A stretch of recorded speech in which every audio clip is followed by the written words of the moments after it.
चलिए अब आगे बढ़ते हैं। जयपुर के 455 बिल्डिंग प्रोजेक्ट्स की जेडीए को जांच करनी होगी। विशेष योग्यजन न्यायालय ने जेडीए सचिव को इस संबंध में जांच के आदेश दिए हैं और इसके बाद बिल्डर्स और रेरा में रजिस्टर्ड आर्किटेक्चर्स में खलबली मच गई है।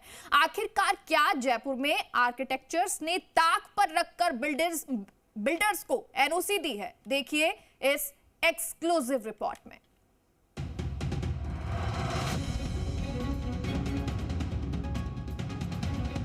जयपुर में नामी बिल्डर्स और आर्किटेक्चर्स की मुश्किलें बढ़ने जा रही हैं, क्योंकि अब पिछले 5 साल में एक बिल्डर्स और आर्किटेक्चर्स की जांच होगी। विशेष योग्यजन न्यायालय ने जेडीए सचिव को जांच करके 30 दिन में रिपोर्ट सौंपने के आदेश दिए हैं। अब जांच इस बात की होगी कि क्या बिल्डर्स ने बिल्डिंग प्रोजेक्ट दिव्यांग फ्रेंडली बनाए हैं, क्या रेरा में पंजीकृत आर्किटेक्चर्स ने दिव्यांगजनों की सुविधा का ध्यान में रखते हुए एनओसी दी थी। विशेष योग्यजन आयुक्त उमाशंकर शर्मा ने 455 बिल्डिंग प्रोजेक्ट्स की लिस्ट जेडीए को भेजी है। अब जेडीए को महीने भर में आर्किटेक्चर्स और बिल्डर्स की जांच करके लिस्ट कोर्ट में सौंपेगा। अगर दिव्यांगों के अनुरूप बिल्डिंग नहीं बनाई गई तो उनके खिलाफ कड़ी कार्रवाई होगी। ये अपने आप में एक अनदेखी जो हमारे सामने निरंतर रूप से आ रही है और इसके संबंध में हम लोग जो आज अर्बन डेवलपमेंट अथॉरिटीज़ हैं या रेरा है या अन्य जो अप्रोप्रिएट अथॉरिटीज़ हैं उनके संपर्क में आकर हम पत्राचार कर उससे हम कमी को दूर करवाने का पूरे रूप से प्रयास रखते हैं।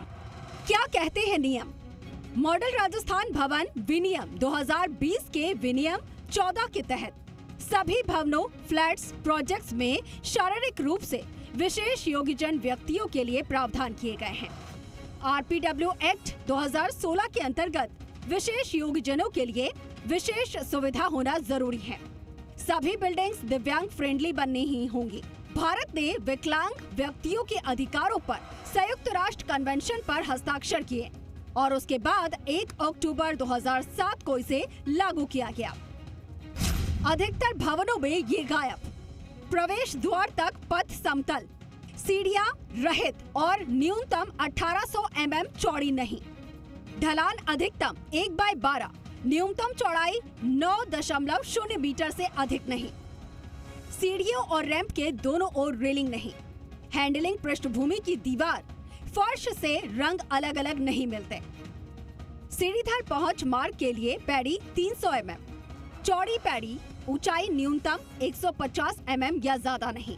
सीढ़ीवार प्रवेश मार्ग के दोनों तरफ 800 mm ऊंची रेलिंग गायब होती है। गलियारों की न्यूनतम ऊंचाई 1500 mm। ऊंचा नीला तल बनाए जाने की स्थिति में 1/12 ढाल वाले ढलान नहीं है। तो वहीं सीढ़ियों की न्यूनतम चौड़ाई 1350 mm नहीं मिलती। लिफ्ट, साइनेज और शौचालयों में सुविधाओं का अभाव रहता है। धारा 40 के नियमों के तहत बिल्डर्स को दिव्यांगजनों की सुविधा के अनुरूप बिल्डिंग बनाना जरूरी है। उनकी सुविधाओं को भावनाओं में शामिल करना आवश्यक है। धारा 44 कहती है कि अगर भवन बनाने में दिव्यांगजनों का ध्यान नहीं रखा तो आर्किटेक्ट प्रोजेक्ट के लिए बिल्डर्स को एनओसी नहीं दे सकता। अगर ऐसा होता है तो वो नियमों को ताक पर रखकर एनओसी दी गई है और इसलिए अब जयपुर के जिन बिल्डर्स और आर्किटेक्चर्स ने दिव्यांगजनों को ध्यान नहीं रखा, अब उनके खिलाफ जेडीए और रेरा कार्रवाई करेगा। आशीष चौहान, जी मीडिया, जयपुर।